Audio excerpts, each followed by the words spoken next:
그 호화로운 공간 속에서 서유진은 유령처럼 움직였다. 단정하게 빗어 넘긴 머리, 감정을 드러내지 않는 얼굴, 흐트러짐 없는 걸음걸이. 그녀는 최고급 호텔의 VV 연회에서나 볼 법한 완벽한 하녀의 모습을 하고 있었다. 하지만 그녀의 검은색 유니폼 안에는 한때 대한민국 최고의 프로젝트 매니저 중 한 명으로 불렸던 유능한 커리어우먼의 자존심이 날카로운 파편이 되어 밝혀 있었다. 유진 씨, 이쪽 와인 좀 채워줘요. 솜사탕처럼 달콤하지만 어딘가 모르게 끈적한 목소리가 그녀를 불렀다. 목소리의 주인은 오늘 밤의 주인공이자 이 펜트하우스의 안주인 행세를 하는 한소라였다. 순백의 실크 드레스를 입은 그녀는 강태준의 팔에 몸을 기댄 채 온 세상의 사랑을 다 받는 여인처럼 행복한 미소를 짓고 있었다. 그녀의 눈은 반달처럼 예쁘게 휘었지만 그 시선이 유진에게 닿을 때면 아무도 모르게 차가운 경멸이 스쳐 지나갔다. 강태준. JK그룹의 젊은 총수이자 서유진의 삶을 나락으로 떨어뜨린 남자. 그는 칠흑 같은 머리카락과 조각상처럼 잘생긴 얼굴을 가졌지만 그 눈빛은 만년설처럼 차가웠다.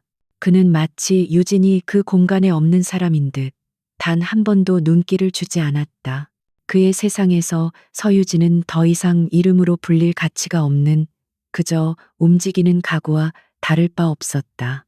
유진은 말없이 다가가 최고급 샤토 마고를 집어들었다. 그녀의 손길은 조금의 떨림도 없이 침착했다. 한 방울의 와인도 흘리지 않고 잔을 채우는 그녀의 능숙한 모습은 과거 수천억 원짜리 프로젝트를 지휘하며 단 한 치의 오차도 용납하지 않았던 그녀의 완벽주의적인 성격을 보여주는 희미한 흔적과도 같았다. 파티는 절정을 향해 치닫고 있었다. 강태준이 유력한 정치인과 사업적인 대화를 나누는 사이 한소라는 지루하다는 듯 입술을 삐죽이며 주변을 둘러보았다. 그러다 손님들 사이를 오가며 빈잔을 치우는 유진을 발견하자 그녀의 눈에 교활한 빛이 떠올랐다. 어머, 갑자기 한소라가 비명을 지르며 비틀거렸다. 그녀의 손에 들려있던 와인잔이 크게 기울어지며 붉은 와인이 순백의 드레스 위로 끔찍한 꽃처럼 피어났다. 순식간에 파티장의 모든 소음이 멎었다. 모든 시선이 얼룩진 드레스와 당황한 표정의 한소라, 그리고 그녀의 바로 옆에 서 있는 서유진에게로 쏠렸다. 소라 씨, 괜찮아? 강태준이 가장 먼저 반응했다. 그의 얼굴에는 드물게도 당황한 기색이 서려 있었다. 그는 한소라를 부축하며 쏟아진 와인을 냅킨으로 닦아내려 했었다. 한소라는 금방이라도 울음을 터뜨릴 듯한 얼굴로 강태준에게 매달렸다. 그녀는 가녀린 손가락으로 유진을 가리키며 떨리는 목소리로 말했. 태준 씨, 이 드레스 태준 씨가 선물해 준 거잖아요. 그런데 저 사람이 갑자기 제 앞을 지나가다가 부딪히는 바람에 거짓말이었다. 유진은 그녀의 근처에도 가지 않았다. 한소라가 스스로 발을 헛디딘 척하며 와인을 쏟아낸 것을 유진의 예리한 눈은 놓치지 않았다. 하지만 이 자리에서 진실을 말할 수 있는 사람은 아무도 없었다. 사람들은 동정심 가득한 눈으로 한소라를 바라보았고 이내 경멸과 비난의 시선으로 유진을 쏘아보기 시작했다. 세상에 저런 실수를 하다니. JK그룹의 하녀 수준이 저 정도밖에 안 되나? 쯧쯧, 저 비싼 드레스를 어쩔 거야. 수군거리는 소리가 예리한 비수처럼 유진의 가슴에 밝혔다. 그러나 그녀는 표정 하나 바꾸지 않고 꼿꼿이 서 있었다. 고개를 숙이는 순간 모든 것을 잃게 될 것만 같았다. 강태준은 더 이상 한소라의 드레스를 닦지 않았다. 그는 천천히 고개를 들어 유진을 바라보았다. 그의 눈에는 그 어떤 감정도 담겨 있지 않았다. 그것은 분노보다 실망보다 더 무서운 완전한 무관심과 경멸이었다. 서유진. 그가 얼음 같은 목소리로 그녀의 이름을 불렀다. 3개월 만에 처음으로 들어보는 그의 입에서 나온 자신의 이름이었다. 하지만 그 이름은 과거의 존중과 신뢰 대신 차가운 모욕감을 담고 있었다. 네, 전무님. 유진은 기계적으로 대답했다. 전무, 그것이 지금 그녀가 그를 부를 수 있는 유일한 호칭이었다. 무릎 꿇어. 명령은 짧고 단호했다. 파티장의 공기가 순간 얼어붙었다. 몇몇 손님들은 너무 놀라 입을 작게 벌렸다. 한소라마저도 내심 쾌재를 부르면서도 겉으로는 태준 씨 너무 심해요. 그냥 실수인데 라며 그를 말리는 신용을 했다. 하지만 강태준의 시선은 오직 유진에게 고정되어 있었다. 그의 눈은 지금 당장 자신의 명령을 따르지 않으면 더 끔찍한 일이 벌어질 것이라고 말하고 있었다. 서유진의 주먹이 자신도 모르게 꽉 쥐어졌다. 무릎을 꿇으라고? 이 모든 사람 앞에서 과거 수십 명의 팀원들을 이끌고 까다로운 해외 바이어들 앞에서도 당당했던 내가 저 여자의 거짓말 하나에 무릎을 꿇어야 한다고? 치욕감이 용암처럼 속에서 들끓었다. 당장이라도 이 모든 것이 거짓이라고 소리치고 한소라의 뺨을 때리고 강태준의 냉정한 얼굴에 침이라도 뱉고 싶었다. 그 순간 유진의 뇌리를 스치는 얼굴이 있었다.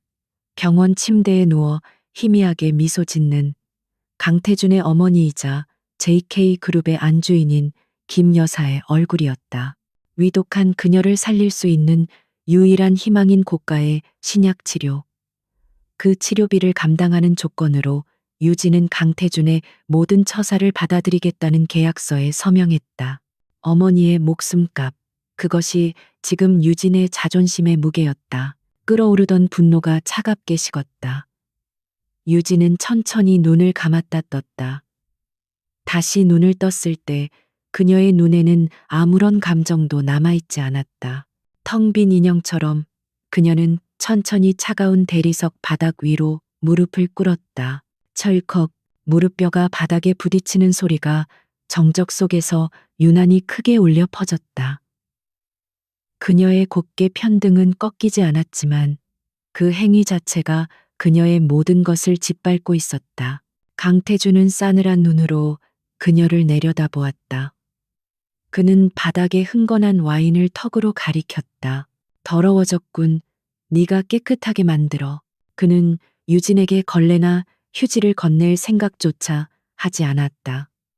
맨손으로 하라는 무언의 명령이었다. 그것은 실수를 수습하라는 의미가 아니었다. 너는 이 와인보다도 이 차가운 바닥보다도 천한 존재라는 낙인이었다. 유진은 말없이 허리를 숙였다. 그녀의 가늘고 하얀 손가락이 끈적한 붉은 액체에 닿았다. 와인의 차가운 감촉이 손끝을 타고 심장까지 파고드는 것 같았다. 그녀는 아무 생각도 하지 않으려 애쓰며 기계적으로 손을 움직였다. 바닥을 닦는 그녀의 모습은 모든 손님들의 눈에 똑똑히 새겨졌다. 한때 유능했던 인재가 한 남자의 분노 아래 어떻게 처참하게 무너지는지를 보여주는 한편의 잔혹한 연극이었다. 한소라는 강태준의 등 뒤에서 만족스러운 미소를 지었다. 서유진이 무릎을 꿇는 순간 그녀는 완전한 승리를 예감했다. 얼마나 시간이 흘렀을까. 유진이 바닥에 마지막 얼룩까지 닦아냈을 때 강태준의 목소리가 다시 들려왔다. 내 눈앞에서 사라져. 유진은 천천히 몸을 일으켰다. 다리가 후들거렸지만 그녀는 안간힘을 다해 똑바로 섰다. 그리고 아무 일도 없었다는 듯 등을 돌려 연회장을 빠져나갔다. 그녀의 뒷모습을 향해 쏟아지는 동정과 조롱의 시선들을 애써 무시하며 하녀들이 사용하는 작은 휴게실에 도착해서야 유진은 숨을 몰아쉬었다. 문을 잠그자마자 굳건히 버티고 있던 다리에 힘이 풀리며 바닥에 주저앉았다. 그녀는 와인으로 끈적거리는 자신의 손을 내려다보았다. 붉은 액체가 마치 피처럼 보였다. 떨리는 손을 다른 손으로 감싸 쥐었지만 멈출 수가 없었다. 눈물이 쏟아지려 했지만 유진은 입술을 깨물어 참았다. 지금 울 때가 아니었다. 이것은 시작에 불과했다. 그녀는 낡은 사물함에서 작은 사진 한 장을 꺼냈다. 온화하게 웃고 있는 김 여사의 사진이었다. 사진 속 그녀는 건강하고 따뜻했다. 유진은 사진을 가슴에 품었다. 죄송해요, 여사님. 하지만 조금만 더 버텨주세요. 제가 어떻게든 여사님을 지켜드릴게요. 3개월 전 JK그룹의 명운이 걸린 신재생 에너지 프로젝트가 막판에 좌초되었다. 핵심 기술 자료가 경쟁사로 유출되었고 모든 정황 증거가 총괄 책임자였던 서유진을 가리켰다. 강태준은 가장 믿었던 그녀에게 배신당했다는 생각에 분노와 증오로 이성을 잃었다. 그는 유진을 경찰에 넘기는 대신 더 잔인한 복수를 택했다. 네가 망쳐버린 프로젝트 때문에 회사가 입은 손실이 얼마인 줄 아나. 네가 평생을 벌어도 갚지 못할 돈이야. 하지만 기회를 주지. 내 어머니 지금 위독하신 거 알지? 병원비를 대겠다. 대신 넌 내 눈앞에서 가장 비참한 방식으로 죗값을 치러야 할 거야. 한소라의 발치에서 개처럼. 그것이 강태준이 내건 조건이었다. 마침 어머니의 병세가 악화되어 긴급하게 수술과 치료가 필요했던 유진에게는 선택의 여지가 없었다. 그녀는 자신의 명예, 자존심, 그리고 미래를 모두 팔아넘겨 어머니의 시간을 샀다. 유진은 차가운 물에 손을 씻었다. 붉은 와인이 씻겨 내려갔지만 손에 밴 굴욕의 흔적은 지워지지 않았다. 그녀는 거울 속에 자신을 바라보았다. 초라한 유니폼, 핏기 없는 얼굴. 하지만 그 눈은 죽지 않았다. 오히려 분노와 슬픔 속에서 더 차갑고 단단하게 벼려지고 있었다. 강태준, 한소라, 오늘 나에게 준 모욕, 언젠가 반드시 몇 배로 돌려주겠어. 그것은 공허한 분노가 아니었다. 지옥의 불구덩이 속에서 살아남기로 결심한 자의 차가운 맹세였다. 새벽이시 파티의 소음과 위선적인 웃음소리가 썰물처럼 빠져나간 펜트하우스는 거대한 무덤처럼 고요했다. 강태준과 한소라는 값비싼 와인에 취해 침실에서 깊은 잠에 빠져 있었다. 서유진은 마지막 접시를 정리하고 나서야 비로소 자신에게 허락된 작은 휴게실로 돌아왔다. 그녀는 소리 없이 샤워를 하고 몸에 배나녀 유니폼을 벗어 던졌다. 그 옷은 마치 치욕으로 만든 갑옷 같았다. 대신 그녀는 낡았지만 깨끗한 청바지와 회색 스웨터를 입었다. 화장기 없는 얼굴은 창백했지만 눈빛만은 밤의 어둠보다 더 깊고 단단했다. 그녀는 작은 배낭을 메고 그림자처럼 펜트하우스를 빠져나왔다. 서울의 밤거리는 차가운 공기로 가득했다.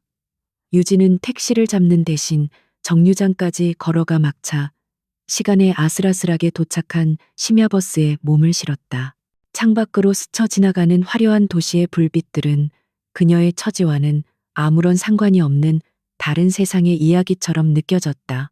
낮 동안 겪었던 모욕감이 다시금 심장을 핥히었지만 그녀는 애써 고개를 저었다. 지금 그녀가 가야 할 곳, 그녀를 기다리는 사람을 생각해야 했다. 그 생각만이 이 지옥 같은 현실을 견디게 하는 유일한 진통제였다.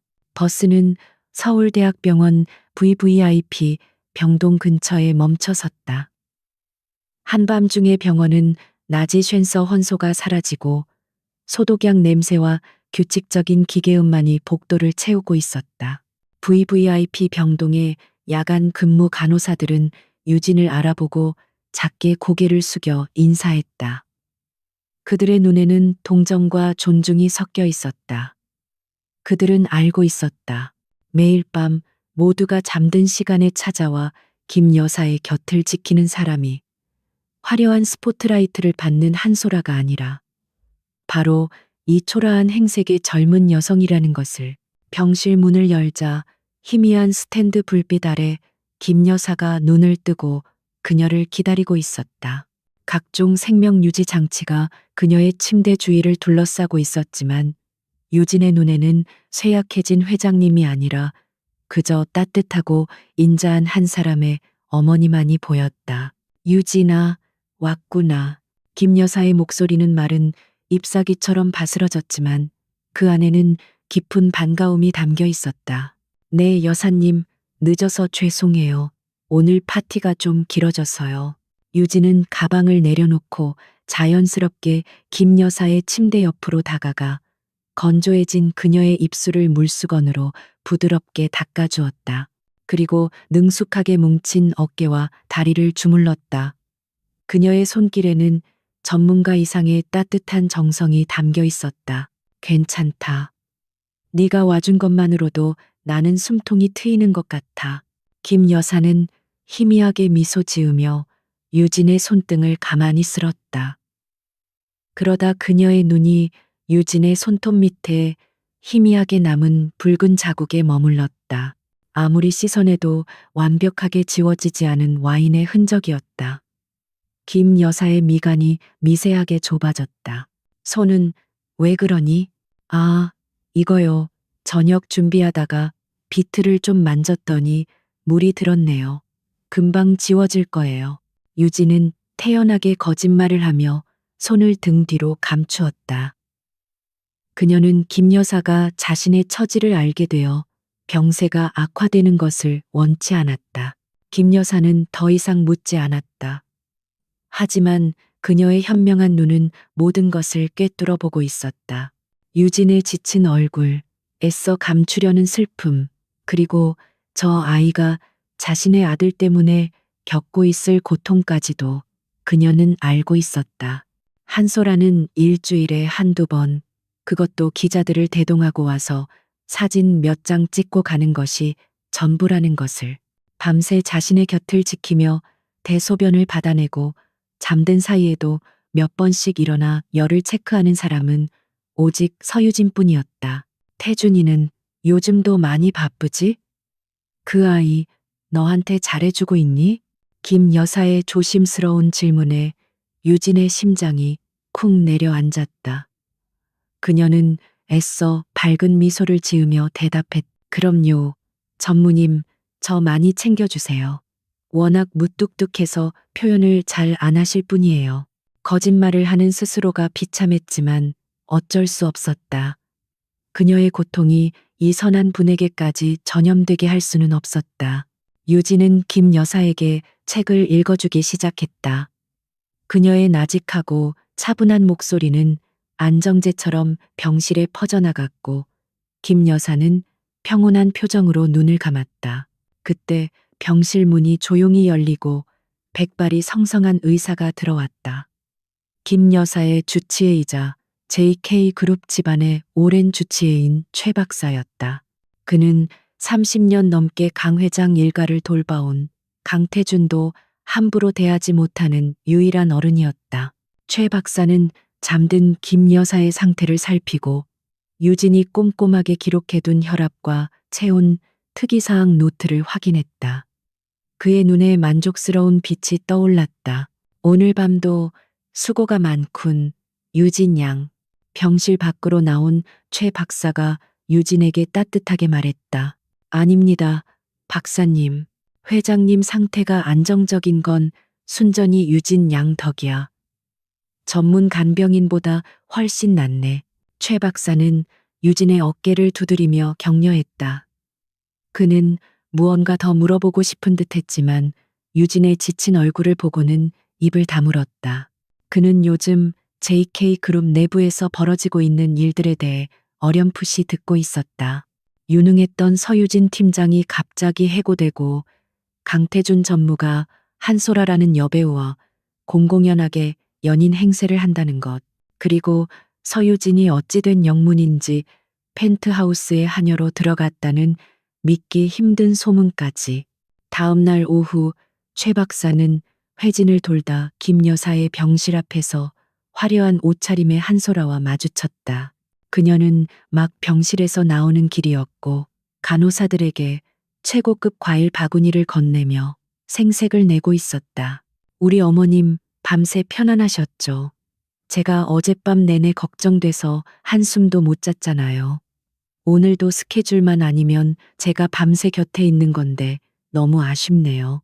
그녀의 가식적인 목소리를 듣는 순간 최 박사의 얼굴이 굳어졌다. 어젯밤 내내 김 여사의 곁을 지킨 것은 서유진이었다. 그는 모든 상황을 단번에 파악했다. 저 여자는 거짓말을 하고 있고 강태주는 그 거짓말에 노란하고 있으며 서유진은 어떤 이유에선지 그 모든 부당한 처사를 묵묵히 감내하고 있다는 것을 최 박사는 한소라에게 가볍게 목례만 하고 그녀를 지나쳐 갔다. 그의 머릿속에서 의문의 조각들이 맞춰지기 시작했다. 강직하고 총명했던 서유진이 배신자라는 것을 믿을 수 없었다. 분명 무언가 잘못되었다. 아주 크게. 그 시간 유진은 동이 트기 직전에 펜트하우스로 돌아왔다. 아무도 그녀가 밤새 자리를 비웠다는 사실을 알지 못했다. 그녀는 녹초가 된 몸을 이끌고 다시 하녀 유니폼으로 갈아입었다.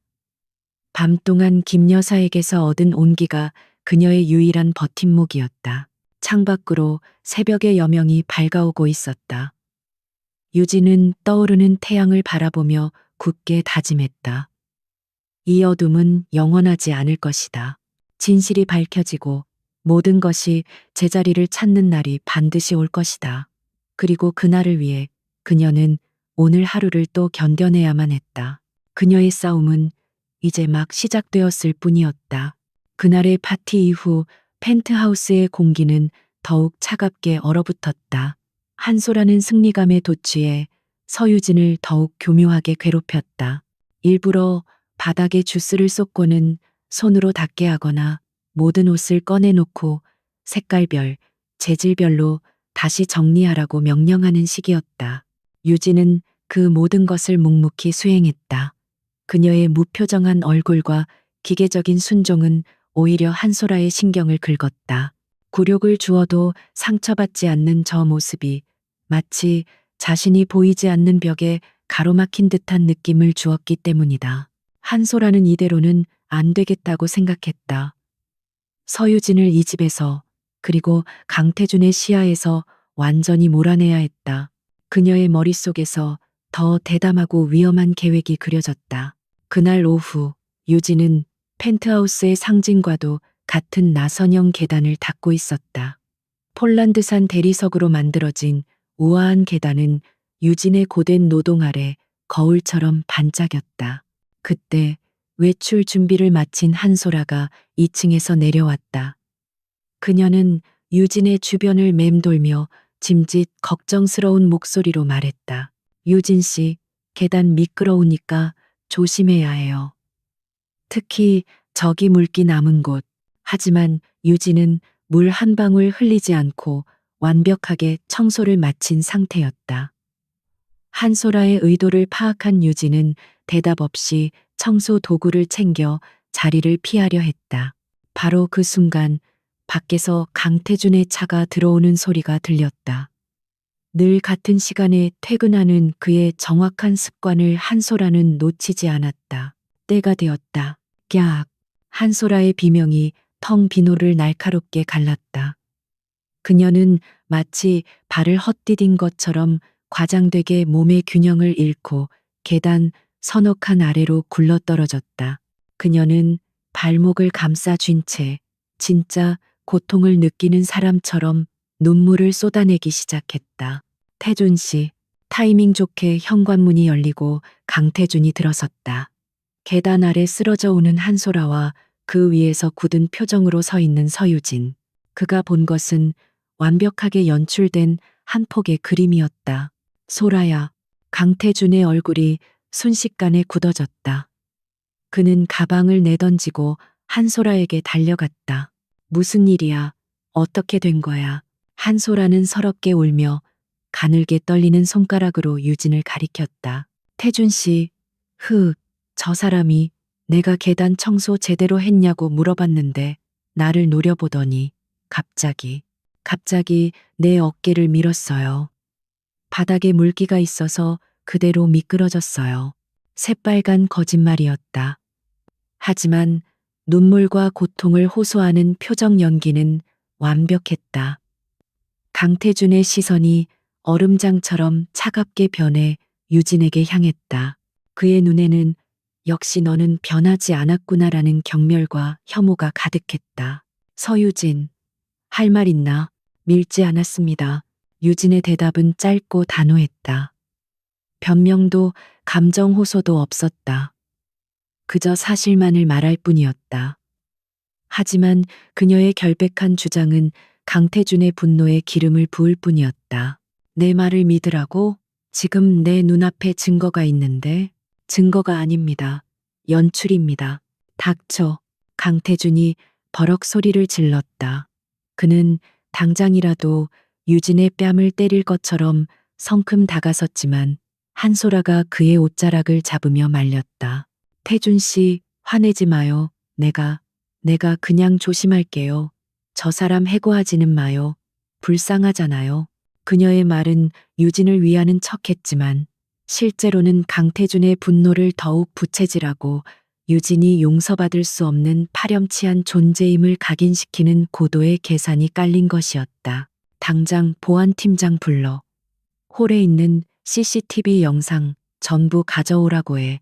강태준은 자신의 판단이 옳다는 것을, 서유진이 얼마나 악랄한 여자인지를 영상으로 직접 확인하고 싶었다. 그는 자신의 손으로 직접 그녀를 이 집에서 내쫓을 생각이었다. 잠시 후 보안팀장이 노트북을 들고 달려왔다. 강태준은 우는 한소라를 소파에 앉히고 자신은 노트북 앞에 서서 영상을 확인하기 시작했다. 한소라는 속으로 쾌재를 불렀다. 그 계단의 CCTV는 거대한 장식 기둥 때문에 결정적인 사각지대가 존재한다는 것을 그녀는 미리 파악해두고 있었다. 영상은 예상대로 흘러갔다. 유진이 계단을 닦는 모습, 한소라가 나타나는 모습, 그리고 한소라가 유진에게 말을 거는 순간 그녀의 몸이 기둥에 가려졌다. 잠시 후 그녀가 비명을 지르며 넘어지는 모습만이 화면에 잡혔다. 유진이 미는 장면은 어디에도 없었다. 하지만 반대로 유진이 밀지 않았다는 증거도 없었다. 이것 봐, 태준 씨. 내가 뭐라고 했어. 한소라가 옆에서 흐느끼며 말했다. 강태준은 실망과 분노가 뒤섞인 표정으로 영상을 되감았다. 그는 서유진의 죄를 명백히 입증할 증거를 찾고 싶었다. 바로 그때였다. 강태준의 눈이 화면의 한 구석에 고정되었다. 계단 옆 장식장 위에 놓인 반짝이는 은색 화병. 한소라가 기둥에 가려지기 직전 그 화병의 표면에 그녀의 모습이 순간적으로 왜곡되어 비쳤다. 영상의 화질이 좋지 않아 흐릿했지만 분명히 보였다. 그녀가 주변을 한번 훑어본 후 몸을 숙여 계단에 무언가를 하는 듯한 아주 짧은 움직임. 그리고 그 직후 그녀는 비명을 지르며 넘어졌다. 그것은 사고를 당하는 사람의 움직임이 아니었다. 무언가를 준비하는 사람의 움직임이었다. 강태준의 머릿속이 복잡해졌다. 이게 뭐지? 내가 뭘 본 거지? 그는 영상을 몇 번이고 돌려보았다. 볼수록 의심은 커져갔다. 물론 이것만으로는 아무것도 증명할 수 없었다. 하지만 그의 가슴 한구석에 아주 작고 날카로운 의심의 파편이 밝혔다. 그의 분노는 여전했지만 그 대상이 서유진 하나만은 아니게 되었다. 그 혼란스러운 감정은 그를 더욱 냉정하게 만들었다. 팀장, 나가봐. 그는 아무 설명 없이 보안팀장을 돌려보냈다. 그리고 다리가 아프다며 칭얼대는 한소라를 말없이 안아 올려 침실로 데려갔다. 그의 행동은 여전히 다정했지만 그의 눈빛은 알아챌 수 없을 만큼 차가워져 있었다. 그날 밤 유진은 자신의 방에서 깊은 생각에 잠겼다. 오늘 일은 단순한 해프닝이 아니었다. 자신을 완전히 매장시키려는 계획적인 함정이었다. 이대로 가다가는 언젠가 꼼짝없이 당할 수밖에 없다는 위기감이 그녀를 덮쳤다. 더 이상 당하고만 있을 수는 없어. 그녀는 결심했다. 자신을 나락으로 떨어뜨린 프로젝트 기술 유출 사건의 진실을 직접 밝혀내야만 했다. 그녀는 숨겨두었던 업무용 구형 스마트폰을 꺼냈다. 전원을 켜자 과거의 동료들의 연락처가 화면에 떠올랐다. 그녀는 수많은 이름들 중에서 한 사람의 이름을 골랐다. 입사 동기이자 그녀의 능력을 누구보다 믿고 따랐던 후배 이준영이었다. 유진은 보안을 위해 다른 사람의 명의로 된 선불폰을 사용해 그에게 조심스럽게 메시지를 보냈다. 나야, 서유진.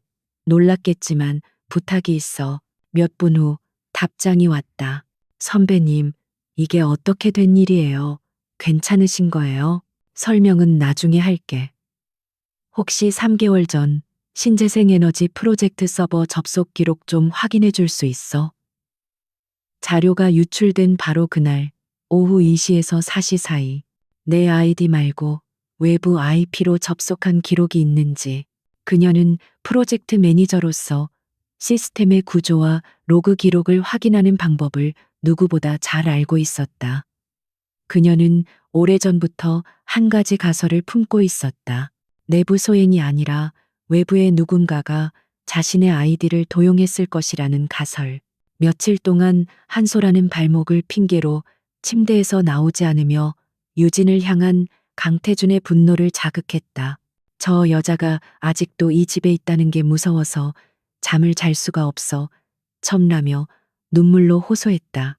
강태준은 그녀를 위로하면서도 머릿속에서는 은색 화병에 비친 그 짧은 영상이 떠나지 않았다.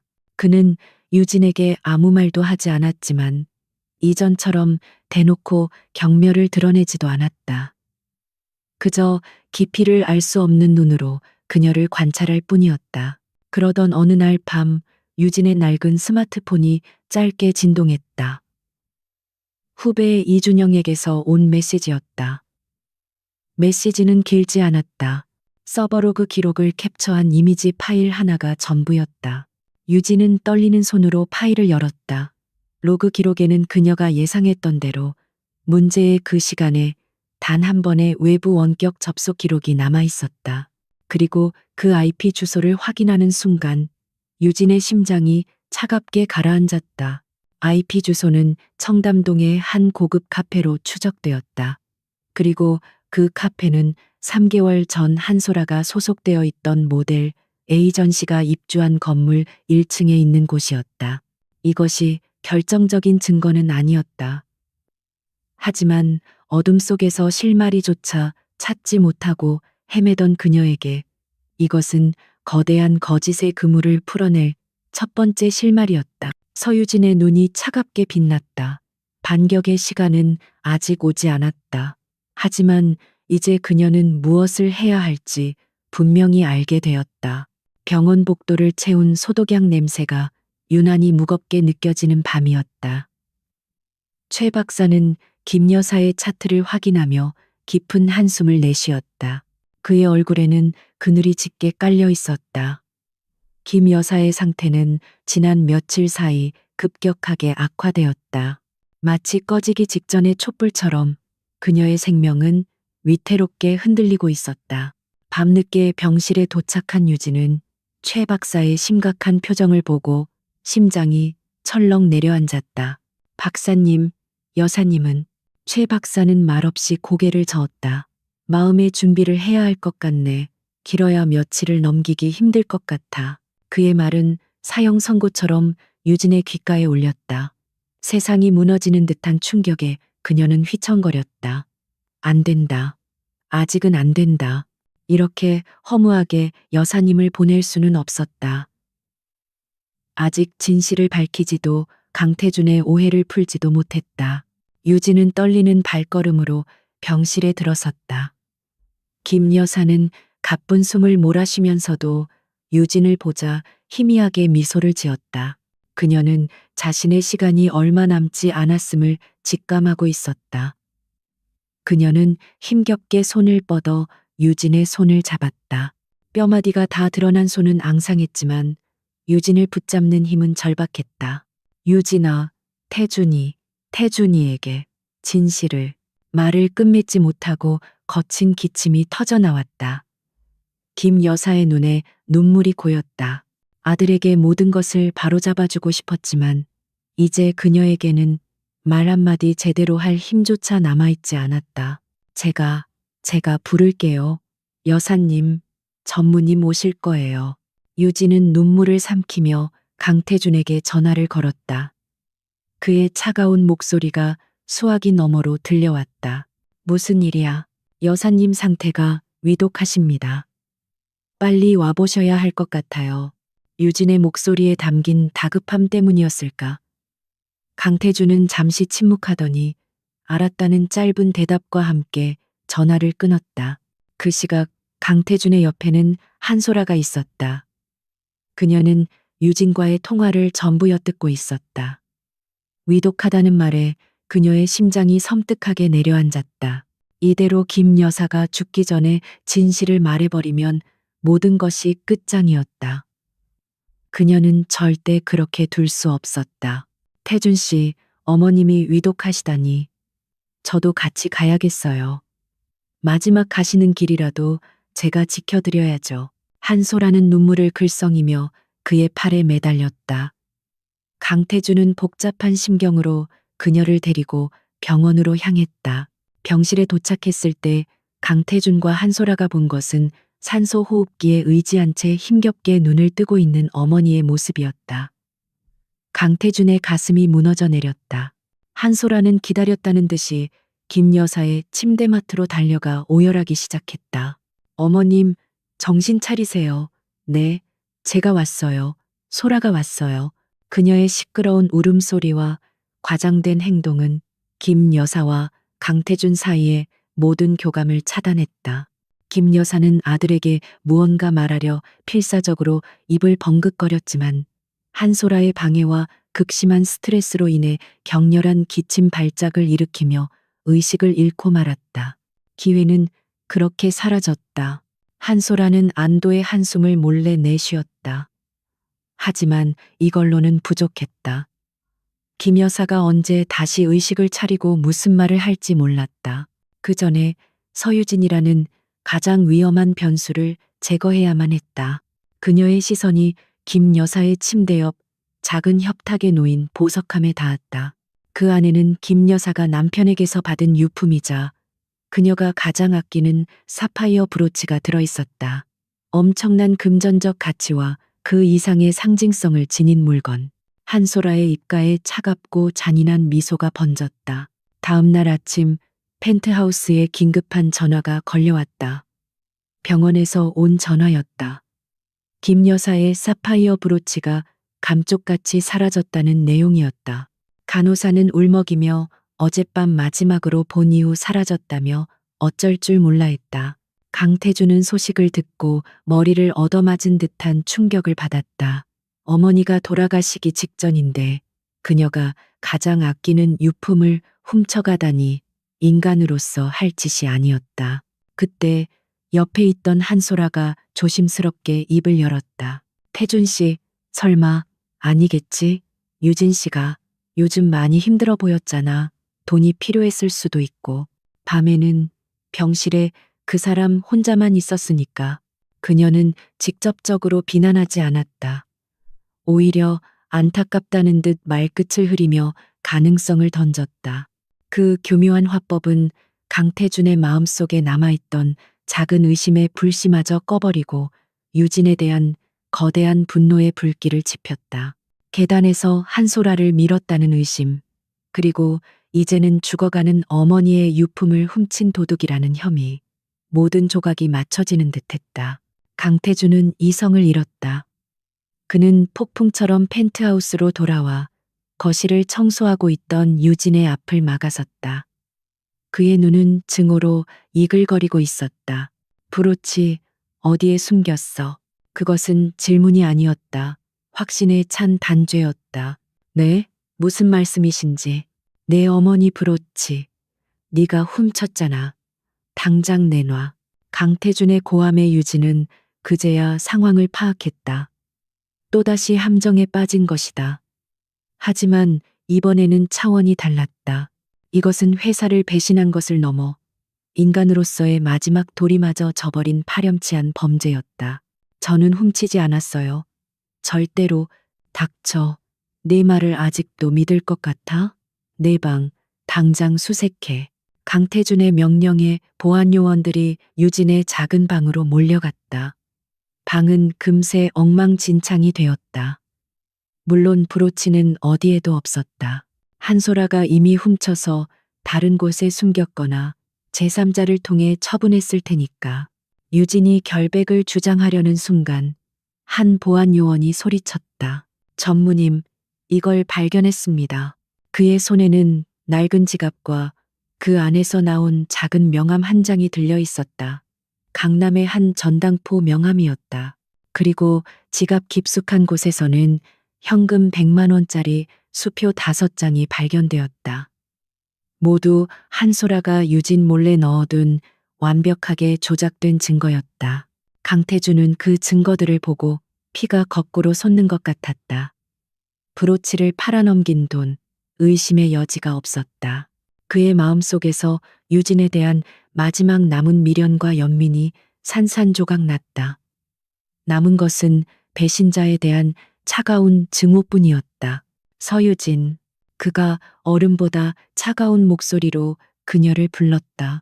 너는 인간도 아니야. 죽어가는 내 어머니의 마지막 자존심까지 훔쳐. 너 같은 건 내 세상에서 존재할 가치도 없어. 그는 유진의 절박한 눈빛을 외면한 채 어디론가 전화를 걸었다. 경찰이 아니었다. 더 모욕적인 방법으로 그녀를 처리하기 위함이었다. 나다. 지금 당장 저 여자를 이 집에서 끌어내. 입고 있는 옷 외에는 아무것도 가져가지 못하게 해. 그리고 다시는 내 어머니, 그리고 JK그룹의 어떤 자산에도 접근하지 못하도록 막아.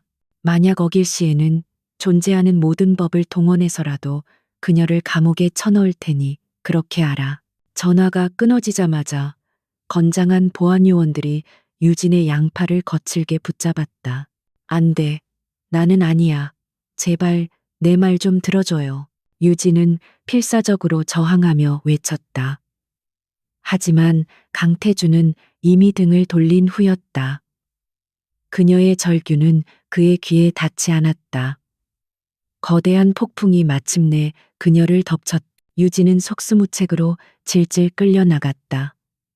펜트하우스의 현관문이 그녀의 등 뒤에서 무겁게 닫혔다. 희망도, 결백을 증명할 기회도, 모든 것이 그 문 너머에 갇혀버렸다.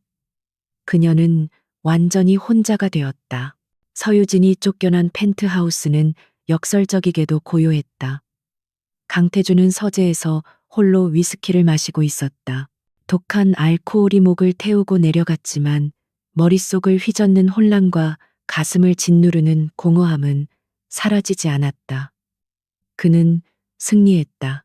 배신자를 단죄하고 사랑하는 여자를 지켜냈다. 하지만 그의 마음속에는 승자의 쾌감이 아니라 씁쓸하고 찝찝한 잔재만이 남아 있었다. 한소라는 그의 곁에 그림자처럼 붙어 그를 위로했다. 그녀의 얼굴에는 승리자의 미소가 감돌았다. 이제 이 집도, 이 남자도, JK그룹의 안주인 자리도 모두 자신의 것이 될 터였다. 태준 씨, 이제 그 여자 때문에 더는 마음고생하지 마요. 어머님 일만 잘 해결되면 우리도. 그녀의 말이 끝나기도 전에 서재의 전화벨이 날카롭게 울렸다. 강태준의 미간이 찌푸려졌다. 발신자는 최 박사였다. 불길한 예감이 그의 등골을 스쳤다. 나다. 전무님, 병원입니다. 지금 바로 오셔야겠습니다.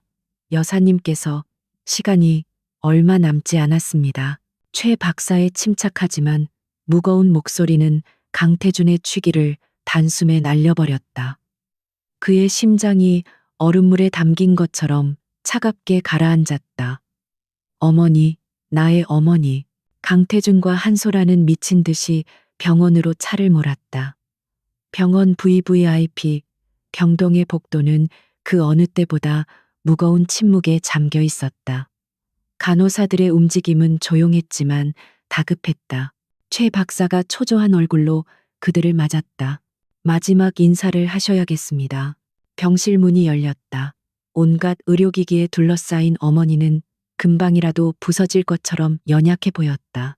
그녀의 숨소리는 거의 들리지 않았고 심장 박동을 알리는 모니터의 그래프는 절망적으로 느려지고 있었다. 어머님, 한소라가 먼저 달려가 침대에 매달리며 연기를 시작했다. 그녀의 눈에서는 연습이라도 한 듯 눈물이 뚝뚝 떨어졌다. 어머님, 저 소라예요. 눈 좀 떠보세요. 네. 그 시끄러운 소리에 김 여사의 눈꺼풀이 기적처럼 파르르 떨리며 열렸다. 하지만 그녀의 흐릿한 시선은 소란스럽게 우는 한소라를 지나쳐 그 뒤에 망연자실하게 서 있는 아들 강태준에게로 향했다. 그 순간 꺼져가던 생명의 불씨가 마지막 힘을 다해 타오르는 듯 그녀의 눈에 잠시 총기가 돌아왔다. 김 여사는 떨리는 손을 힘겹게 들어 올렸다. 그녀의 손은 한소라의 어깨를 밀어내는 듯한 미미한 동작을 취했다. 그 작은 몸짓에 한소라의 얼굴이 순간 굳었다. 태준아, 내 아들. 김 여사의 목소리는 갈라지고 거의 들리지 않는 속삭임이었지만 죽음의 정적이 감도는 병실 안에서는 천둥처럼 크게 울렸다. 강태준은 자석에 이끌린 듯 침대맡으로 다가가 어머니의 차가운 손을 잡았다. 어머니의 시선은 오직 그에게만 고정되어 있었다. 그녀는 가쁜 숨을 몰아쉬었다. 소라, 저 아이는 한 번도 내 곁에 없었어. 충격적인 말이었다. 강태준의 뇌가 그 말의 의미를 이해하기를 거부했다. 그는 얼어붙은 채 어머니를 바라보았다.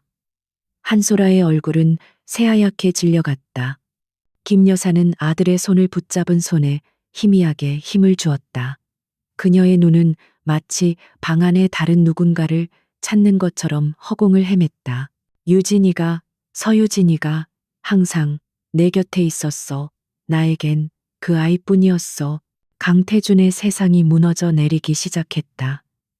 유진이가 배신자, 도둑이라고 자기 손으로 내쫓은 그 여자가 어머니의 마지막 순간에 왜 그 여자의 이름이 나오는 거지? 브로치. 네, 브로치. 김 여사는 마지막 남은 숨을 쥐어짰다. 그 단어에 강태준의 심장이 멎는 듯했다. 금고, 서재 금고에 있어. 비밀번호는 그 아이, 유진이 생일이야. 그것이 그녀의 마지막 말이었다. 아들의 손을 잡고 있던 손에서 힘이 스르르 빠져나갔다. 그녀의 눈이 천천히 감겼다. 심장 박동 모니터에서 들려오던 불규칙적인 신호음이 길고 날카로운 단말마의 경고음으로 바뀌었다. 제파. 그 소리는 방 안의 모든 것을 멈춰 세웠다. 시간도, 공기도, 그리고 강태준의 심장까지도. 의사와 간호사들이 방 안으로 달려 들어왔다. 최 박사가 침통한 표정으로 시계를 확인하고 김 여사의 눈을 감겨주었다. 2025년 10월 1일 오후 9시 17분 운명하셨습니다. 최 박사의 선고가 내려졌다. 한소라는 주저앉아 울기 시작했지만 그것은 슬픔의 눈물이 아니었다. 모든 것이 끝장났다는 공포와 절망의 눈물이었다. 하지만 강태준은 울지 않았다. 그는 움직이지도 소리내지도 않았다. 그는 그저 숨이 멎은 어머니의 얼굴과 길게 수평선을 그리고 있는 모니터 화면을 번갈아 볼 뿐이었다. 어머니의 마지막 말이 그의 귓가에서, 그의 머릿속에서, 그의 영혼 속에서 떠나지 않고 메아리 쳤다. 소라는 없었어. 유진이가 항상 내 곁에 있었어. 브로치는 금고에, 비밀번호는 유진이 생일. 거짓말. 전부 거짓말이었다. 한소라가 했던 모든 말, 자신이 믿었던 모든 것. 브로치는 도둑 맞은 게 아니었다. 유진이는 어머니를 버린 게 아니었다. 오히려 그 지옥 같은 상황 속에서도 밤마다 어머니를 돌본 유일한 사람이었다. 그런데 나는 그녀에게 무슨 짓을 한 거지? 모욕하고 짓밟고 경멸하고 그리고 마지막에는 가장 치욕적인 누명을 씌워 맨몸으로 길바닥에 내쫓았다. 퍼즐 조각들이 제멋대로 맞춰지기 시작했다. 계단에서 넘어졌던 한소라. 은색 화병에 비쳤던 그녀의 이상한 행동. 유진이의 결백을 주장하던 그 텅 빈 눈동자.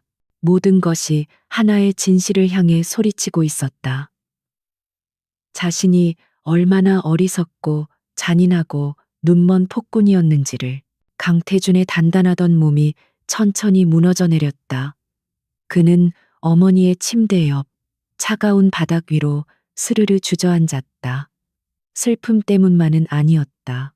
자신의 죄의 무게를 감당할 수 없어서였다. 되돌릴 수 없는 실수를 저질렀다는 끔찍한 깨달음이 그의 영혼을 갈기갈기 찢어 놓았다. 흑, 그의 입에서 억눌린 짐승의 울음 같은 신음이 터져 나왔다. 그것은 어머니를 잃은 슬픔과 자신의 영혼이 파괴되는 고통이 뒤섞인 절규였다. 그는 어머니를 잃었다. 그리고 바로 그 순간 자신이 어떤 존재인지도 함께 잃어버렸다.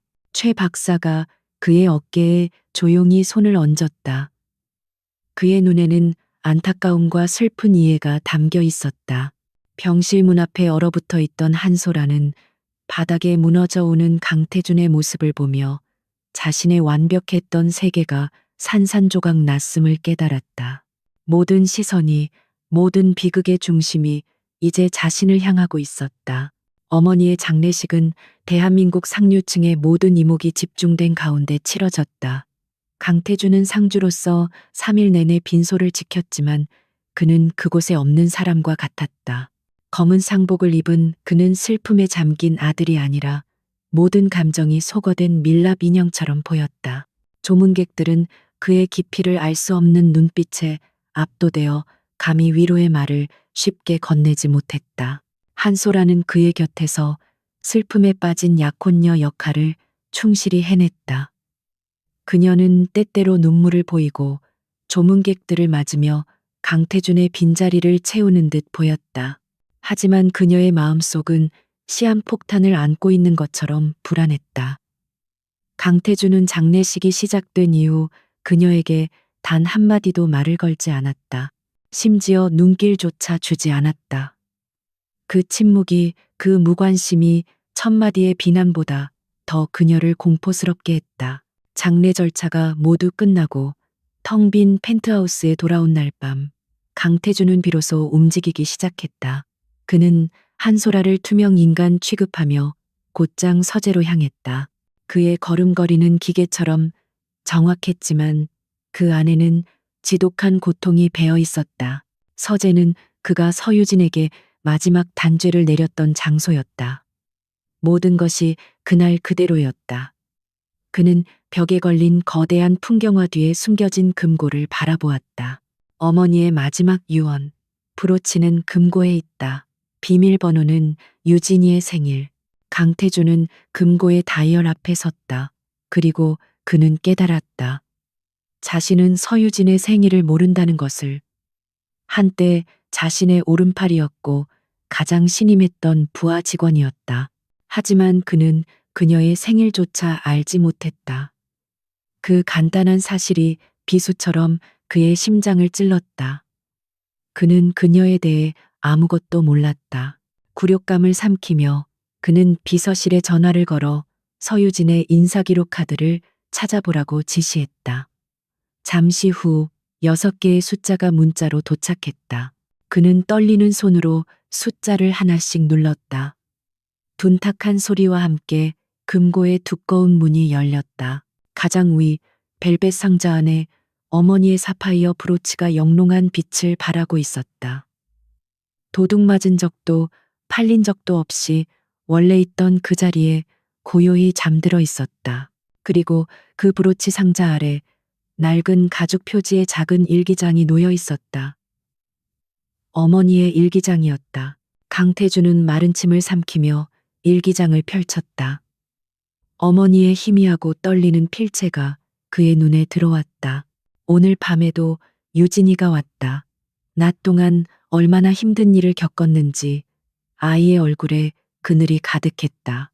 하지만 내 앞에서는 애써 웃어 보였다. 저 착한 아이가 내 아들 때문에 고통받고 있다고 생각하니 어미로서 죄스럽기 그지없다. 소라라는 아이가 기자들을 데리고 병실에 찾아왔다. 5분도 채 머물지 않으면서 마치 온종일 나를 간병한 것처럼 연기하는 모습이 역겨웠다. 태준이는 왜 저런 아이에게 눈이 멀었을까? 내 아들이지만 너무나도 어리석다. 유진이가 와인 자국이 든 손으로 내 등을 마사지해 주었다. 무슨 일이 있었냐고 묻자 그저 실수였다고만 했다. 아이의 눈에 고인 눈물을 보았다. 내가 해줄 수 있는 것이 아무것도 없어 가슴이 미어진다. 일기장은 하루도 빠짐없이 기록되어 있었다. 유진의 헌신적인 간병, 그녀가 겪었을 모욕의 흔적들, 그리고 한소라의 위선과 거짓말들. 그것은 한편의 잔혹한 진실의 기록이었다. 마지막 페이지에 다다랐을 때 강태준은 숨을 쉴 수 없었다. 내게 남은 시간이 얼마 없는 것 같다. 만약 내가 이대로 눈을 감는다면 우리 태준이가 부디 진실을 알게 되기를, 저 가여운 아이 유진이의 억울함을 풀어줄 수 있기를.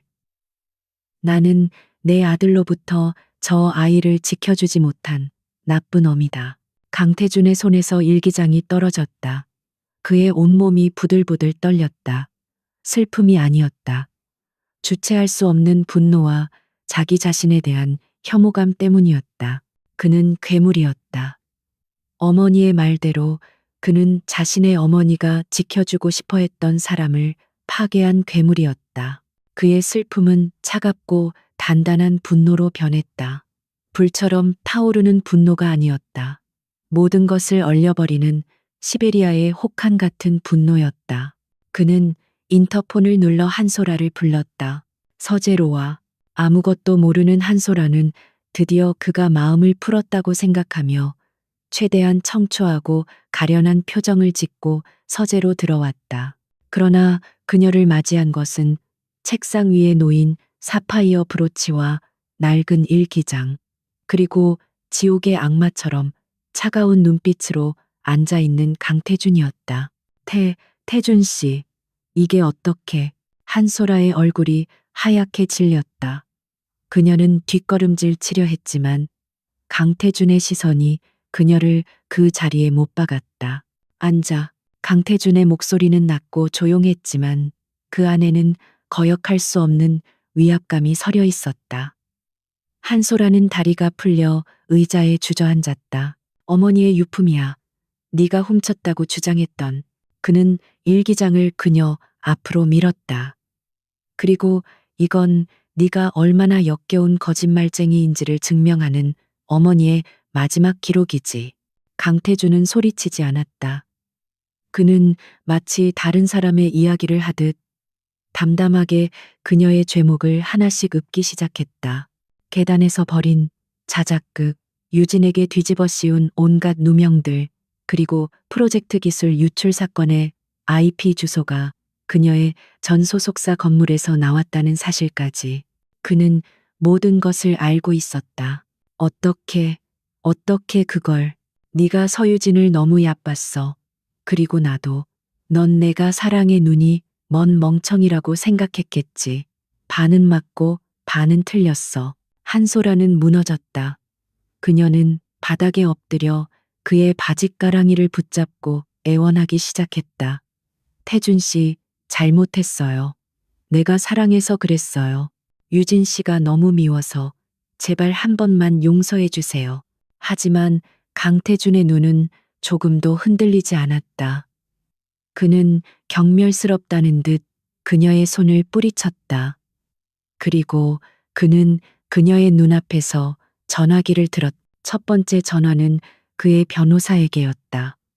지금 즉시 한소라 씨에게 제공되던 모든 재정 지원을 중단하고 내가 제공한 모든 자산을 회수하시오. 관련된 모든 계약은 파기야. 두 번째 전화는 보안팀장이었다. 한소라 씨를 이 집에서 끌어내 몸에 걸친 것 외에는 아무것도 가져가지 못하게 해. 다시는 내 눈에 띄지 못하게. 마지막 전화는 법무팀이었다. 기업 스파이 행위, 절도무고, 명예훼손, 한소라 씨에게 적용할 수 있는 모든 죄목을 검토해서 최고 형량으로 고소 준비해 내가 가진 모든 힘을 동원해서 그녀를 감옥에 보낼 거야. 한소라는 절망적인 비명을 질렀다. 얼마 전 서유진이 당했던 것과 똑같은 방식으로, 아니, 그보다 더 처참하게 그녀는 보안요원들에게 끌려나갔다. 애원과 저주가 뒤섞인 그녀의 목소리가 복도에 울려 퍼지다 현관문이 닫히면서 영원히 끊겼다. 분노의 폭풍이 지나간 서재에는 다시 정적만이 남았다. 강태준의 마음속에는 복수의 시원함 대신 더 거대하고 깊은 공허함과 죄책감이 몰려왔다. 그는 정의를 실현했다. 하지만 그것으로 아무것도 되돌릴 수 없었다. 그의 머릿속은 오직 한 사람, 서유진으로 가득 찼다. 그녀를 찾아야 했다. 무릎을 꿇고 손이 발이 되도록 빌어야 했다. 용서받지 못할 것을 알지만 그래도 해야만 했다. 그것이 그가 자신의 죄를 속죄할 수 있는 유일한 시작점이었다. 그는 대한민국 최고의 인력과 자원을 동원해 그녀를 찾기 시작했다. 사설 탐정, 보안팀, 모든 정보망을 총동원했다.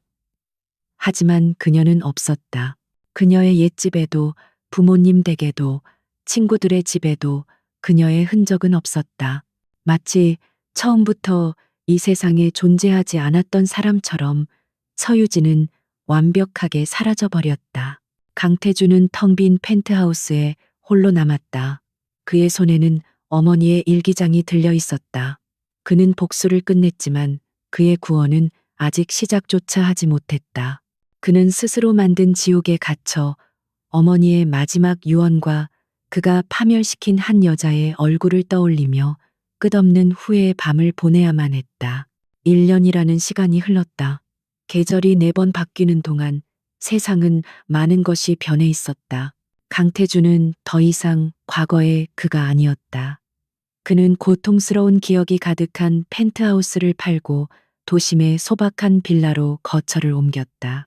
JK그룹의 경영 일선에서도 한 발 물러나 어머니가 남기신 JK희망재단의 이사장 직함만을 유지한 채 모든 열정을 자선 사업에 쏟아붓고 있었다. 오늘도 그는 재단에서 후원하는 한 보육원을 방문했다. 값비싼 맞춤, 정장 대신 편안한 면바지와 셔츠 차림의 그는 예전의 냉혹한 기업 사냥꾼의 모습은 온데간데 없었다. 아이들과 함께 점심을 먹고 낡은 시설을 보수할 계획을 꼼꼼히 살피는 그의 얼굴에는 깊은 슬픔과 회한이 영구적인 낙인처럼 새겨져 있었지만 아이들을 향한 눈빛만큼은 진심으로 따뜻했다. 이것은 그의 속죄였다. 그는 자신이 서유진에게서 빼앗은 시간과 존엄성을 세상의 가장 약한 이들에게 돌려줌으로써 아주 조금이라도 갚고 싶었다. 하지만 그가 하는 모든 선행의 끝에는 늘 지울 수 없는 공허함이 있었다. 지난 1년간 그는 대한민국 최고의 인력들을 동원해 서유진을 찾아 헤맸지만 그녀는 세상에서 증발이라도 한 듯 흔적조차 찾을 수 없었다. 그 사실이 그의 속죄를 불완전하게 만들었다.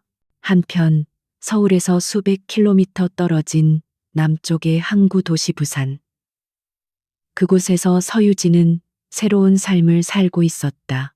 그녀는 새벽 컨설팅이라는 작은 회사를 차렸다. 대기업이 아닌 자금난과 경영 노하우 부족으로 쓰러져가는 작은 소상공인들을 돕는 일이었다. 그녀의 탁월한 분석력과 따뜻한 공감 능력은 기적 같은 결과를 만들어냈다. 폐업 직전의 낡은 식당은 지역의 명소가 되었고 판로를 찾지 못하던 작은 공방의 제품은 온라인에서 대박을 터뜨렸다. 사람들은 그녀를 기적을 만드는 컨설턴트라 불렀다. 그녀는 더 이상 과거의 상처에 얽매여 살지 않았다. 바다를 보며 아침을 맞이하고 사람들의 감사 속에서 보람을 느끼며 자신의 힘으로 하루를 채워나갔다. 하지만 밤이 되면 때때로 병상에서 자신을 보며 미소 짓던 김 여사의 얼굴이 떠올라 가슴 한쪽이 시리곤 했다. 그러던 어느 날 강태준의 사무실에 그가 1년을 기다려온 보고서가 도착했다. 한 중견기업이 부산에서 돌풍을 일으키고 있는 새벽 컨설팅의 대표를 스카우트하려다 실패했는데 그 과정에서 찍힌 흐릿한 파파라치 사진 한 장이 단서가 되었다. 사진 속에서 서유진은 환하게 웃고 있었다. 과거의 그늘은 찾아볼 수 없는 강하고 평온한 미소였다. 강태준은 한참 동안 사진에서 눈을 떼지 못했다. 심장이 미친 듯이 뛰었다. 마침내 그녀를 찾았다는 안도감과 이제 그녀를 마주해야 한다는 두려움이 동시에 그를 덮쳤다. 다음 날 강태준은 직접 차를 몰아 부산으로 향했다. 그는 그녀의 사무실 앞에서 몇 시간을 서성였다. 무슨 말을 해야 할까? 어떤 얼굴로 그녀를 봐야 할까? 100만 번도 더 연습했던 사죄의 말들이 입안에서 돌처럼 굳어버렸다. 저녁이 되어 사무실에 불이 꺼지고 익숙한 실루엣이 문을 열고 나왔다. 1년 만에 마주한 서유진은 더 단단하고 아름다워져 있었다. 그녀는 차 앞에 서 있는 강태준을 발견하고 그 자리에 우뚝 멈춰 섰다. 그녀의 눈이 놀라움으로 커졌다가 이내 모든 감정이 사라진 호수처럼 고요해졌다. 길고 무거운 침묵이 둘 사이를 흘렀다. 먼저 침묵을 깬 것은 강태준이었다. 오랜만입니다, 서유진 씨. 그의 목소리는 심하게 떨리고 있었다. 그들은 근처 해변의 한적한 카페로 자리를 옮겼다. 파도 소리만이 어색한 정적을 채웠다. 강태준은 준비해온 말을 꺼내기 위해 몇 번이나 입술을 달싹였다. 마침내 그는 고개를 깊이 숙였다. 예전에 오만한 강태준이라면 상상조차 할 수 없는 모습이었다. 내가 틀렸습니다. 모든 것이 내 잘못이었습니다. 내가 당신에게 한 짓은 그 어떤 말로도 변명할 수 없습니다. 미안합니다. 서유진 씨, 진심으로, 정말 진심으로 미안합니다. 그는 지난 1년간 있었던 모든 일을 털어놓았다. 어머니의 마지막 유언, 일기장, 그리고 감옥에 수감된 한소라의 이야기까지. 그것은 용서를 구하기 위함이 아니었다. 그녀의 이름에 씌워졌던 모든 누명이 벗겨졌음을, 진실이 밝혀졌음을 알려주고 싶은 마음에서였다. 유진은 말없이 그의 이야기를 들었다. 그녀의 표정은 잔잔했지만 찻잔을 쥔 손은 미세하게 떨리고 있었다. 이야기를 마친 강태준은 가방에서 서류 봉투 하나를 꺼내 그녀 앞으로 내밀었다. 이건 어머니의 유산입니다. JK 희망재단. 어머니는 생전에 재단을 통해 어려운 사람들을 돕는 것을 가장 큰 기쁨으로 여기셨습니다. 그리고 그분의 마지막 기록 속에서 그분은 당신을 딸처럼 여기셨습니다. 이 재단을 이끌어갈 자격이 있는 사람은 세상에 당신 한 사람뿐입니다. 그는 재단의 모든 운영 권한을 그녀에게 양도한다는 서류를 내밀었다. 이것은 그가 할 수 있는 유일하고도 마지막인 속죄의 방식이었다. 어머니의 유산을 어머니가 가장 아꼈던 사람에게 돌려주는 것. 유진은 한참 동안 서류를 바라보다 이윽고 고개를 들어 강태준을 보았다. 당신의 사과를 받겠습니다. 강태준 씨. 당신을 위해서가 아니라 과거에 얽매인 내 자신을 위해서. 이제 정말 모든 것을 놓아줄 수 있을 것 같군요. 그녀의 목소리는 담담했다. 그녀는 서류를 자신의 쪽으로 끌어당겼다. 그리고 이 제안도 받아들이겠습니다. 당신에게서 받는다고 생각하지 않겠습니다. 저에게 따뜻함을 주셨던 유일한 어른이셨던 여사님의 마지막 부탁이라고 생각하겠습니다. 그분의 뜻을 이어가는 것, 그것이 제가 그분께 받은 은혜를 갚는 유일한 길일 테니까요. 강태준의 눈에 희미한 희망이 떠올랐다. 그는 조심스럽게 물었다. 그렇다면 우리, 아니요. 유진은 그의 말을 단호하게 잘랐다. 당신이 알던 서유진은 1년 전 그 펜트하우스에서 죽었습니다. 지금의 저는 다른 사람입니다.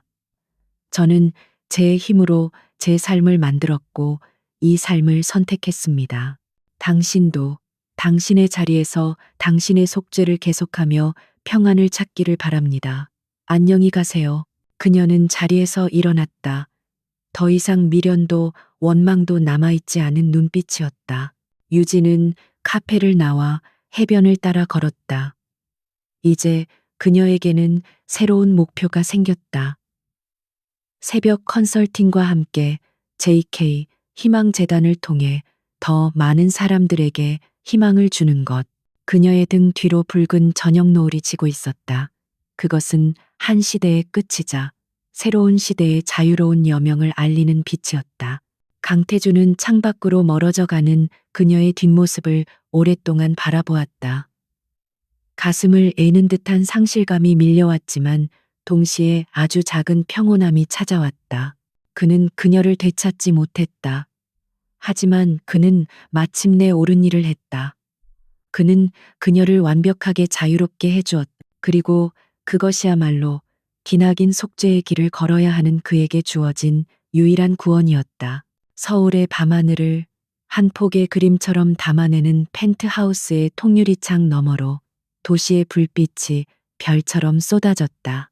크리스털 잔이 부딪히는 맑은 소리, 나직하게 흐르는 클래식 선율, 그리고 대한민국의 경제를 움직이는 재벌과 권력자들의 웃음소리가 한데 어우러져 화려하지만 위선적인 교향곡을 연주하고 있었다.